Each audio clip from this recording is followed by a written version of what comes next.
Yeshua disse que aquele que amar mais pai, mãe, esposa, filhos, ou seja, qualquer outra coisa mais do que ele, não é digno dele. E eu fico vendo o quanto se fala de Deus hoje em dia. Todo mundo fala de Deus, os ricos, os pobres, aqueles que estão na mídia, principalmente usando Deus para engajar mais nos vídeos. Eu vejo que alguns até buscam de forma sincera. Mas o que eu me questiono é, essas pessoas estariam dispostas a abrir mão de tudo isso para realmente seguir a Deus? Porque se a gente for olhar para Jesus, Yeshua, como ele realmente viveu e as coisas que ele realmente ensinou, a firmeza e a dureza das coisas que ele ensinou, será que as pessoas estavam dispostas a realmente viver aquilo que ele estava ensinando? Porque criou-se uma teologia, de substituição, aonde a igreja substituiu Israel. Mas quando a gente vai olhar para as falas de Yeshua, a gente não vê isso. A gente vê isso a partir de uma teologia, de uma má interpretação das coisas que Paulo dizia, e não daquilo de que realmente Yeshua disse. Porque Yeshua em nenhum momento foi contra a tradição que ele mesmo seguiu, que ele mesmo viveu. A ponto de alguns teólogos hoje estar dizendo de que o Novo Testamento começa só em Atos, de que os 4 primeiros evangelhos não fazem parte do Novo Testamento. Porque quando você vai olhar para Yeshua, Jesus, como ele viveu e as coisas que ele fez e disse, nada ele tem a dizer contra aquilo que já existia, que é chamado de Velho Testamento, ou mesmo as leis de Deus.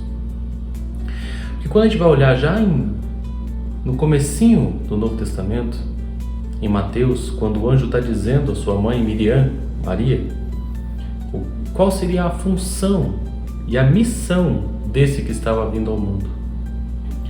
E ele deixa bem claro de que a missão desse Messias, e quem está dizendo isso é o próprio anjo, que a missão desse Messias seria salvar o seu povo dos seus pecados.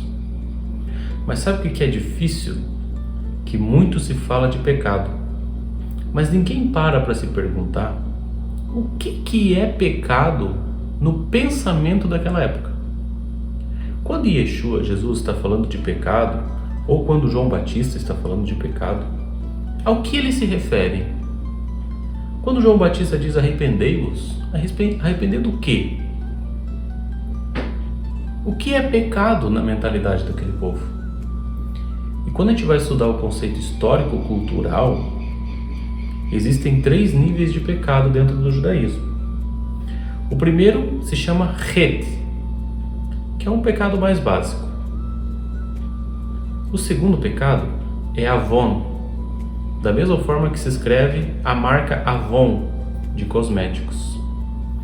E esse pecado é o que no Novo Testamento é traduzido como iniquidade, que no grego significa desprezo pela lei, ou um sem lei, uma pessoa que não tem lei, que está contrária à lei, que nomia é lei e a, no começo, significa sem ou não lei, alguém que não tem lei.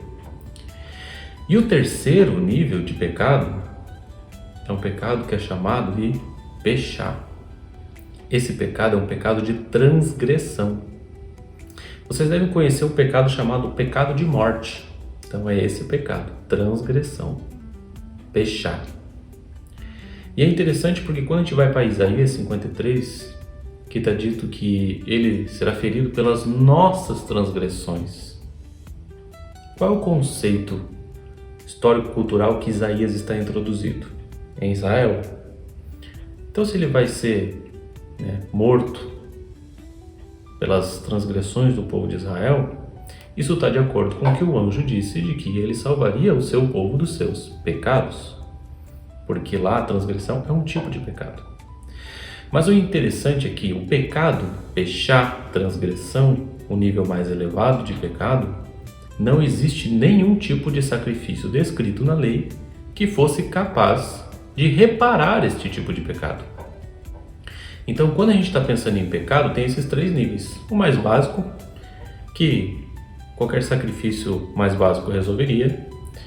Anomia, avon, desprezo pela lei, que no contexto hebraico envolve mais algumas coisas, mas o principal seria esse. Também tem sacrifícios de reparação. Mas pechá, transgressão, não existe pecado de reparação. Esse é o chamado pecado de morte. Só que Yeshua, Jesus, é aquele que tem capacidade de reparar esse tipo de pecado. Só que esse pecado também é um pecado de rebelião a Deus contra aquilo que Deus determinou. Todo tipo de pecado, João vai dizer isso, pecado. O que é pecado? Pecado é a transgressão da lei. E qual que é a lei? A lei que foi estipulada. Quando João Batista está batizando, e Yeshua, Jesus, vem até ele diz: longe de mim, ó mestre, batizar você, eu é que devo ser batizado por você. Yeshua diz assim: é bom que sigamos para que se cumpra a justiça. O que isso significa? O que significa aquele batismo, aquela imersão? O que isso significa no contexto histórico-cultural do judaísmo? E aí, quando eu volto lá no começo da pergunta, será que essas pessoas que estão falando muito de Deus, de intimidade, estão dispostas a abrir mão dos seus entendimentos do que é servir a Deus para verdadeiramente servir a Deus? Porque quando a gente fala de um povo de Deus, a gente está falando de um povo, de uma nação. E essa nação, ela tem uma constituição. Essa constituição são as leis e as regras que regem este povo. E essas leis foram dadas ao povo de Israel lá no Monte Sinai. E aí você pensa assim: não, mas lei é só para judeu. Mas por que a própria lei diz de que uma só lei é para o natural, ou seja, o israelita, nascido de uma linhagem matrilinear, que saiu de um ventre materno israelita, mas também diz, e para aquele que é o estrangeiro, ou seja, aquele que está de fora, mas que está habitando no meio de vós.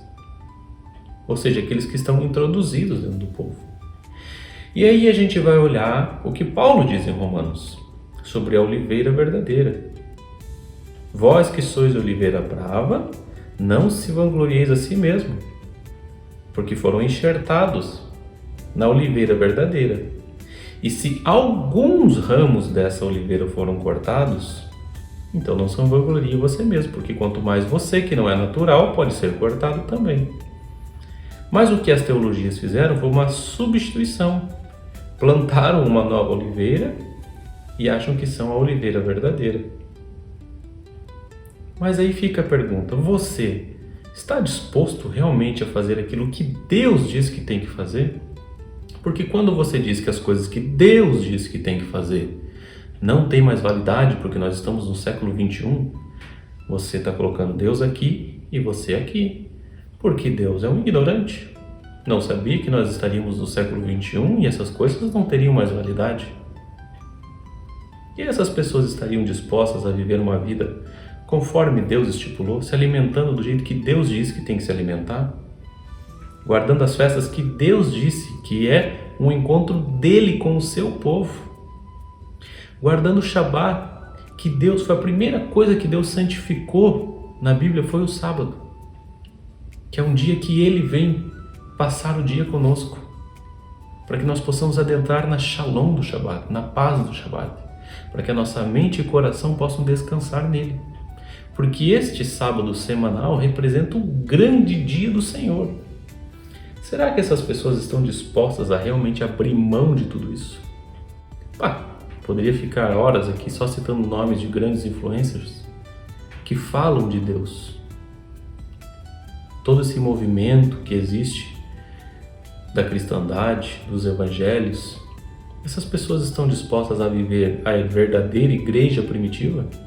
Porque se você for estudar história, você vai ver que os primeiros discípulos e os seguidores seguiam tradição judaica. Por que você acha que existe o concílio de Atos? Para determinar o que tem que ensinar para o novo convertido. Aquele que está chegando, que não fazia parte do povo de Israel. O que eu tenho que fazer com essa pessoa? O que eu tenho que ensinar para ele?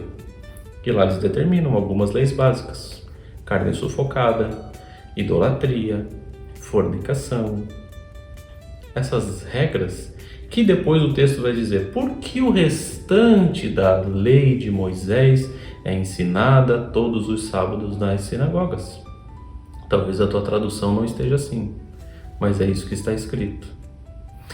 E aí Jesus, Yeshua, ele diz assim: tá vendo aquele que se assenta na cadeira de Moisés? Ou seja, aquela pessoa responsável por presidir a lei? Façam tudo o que ele diz que tem que fazer. Ué, mas se a lei foi abolida, como que isso? Como que a gente põe em prática as falas de Yeshua? Me diz você.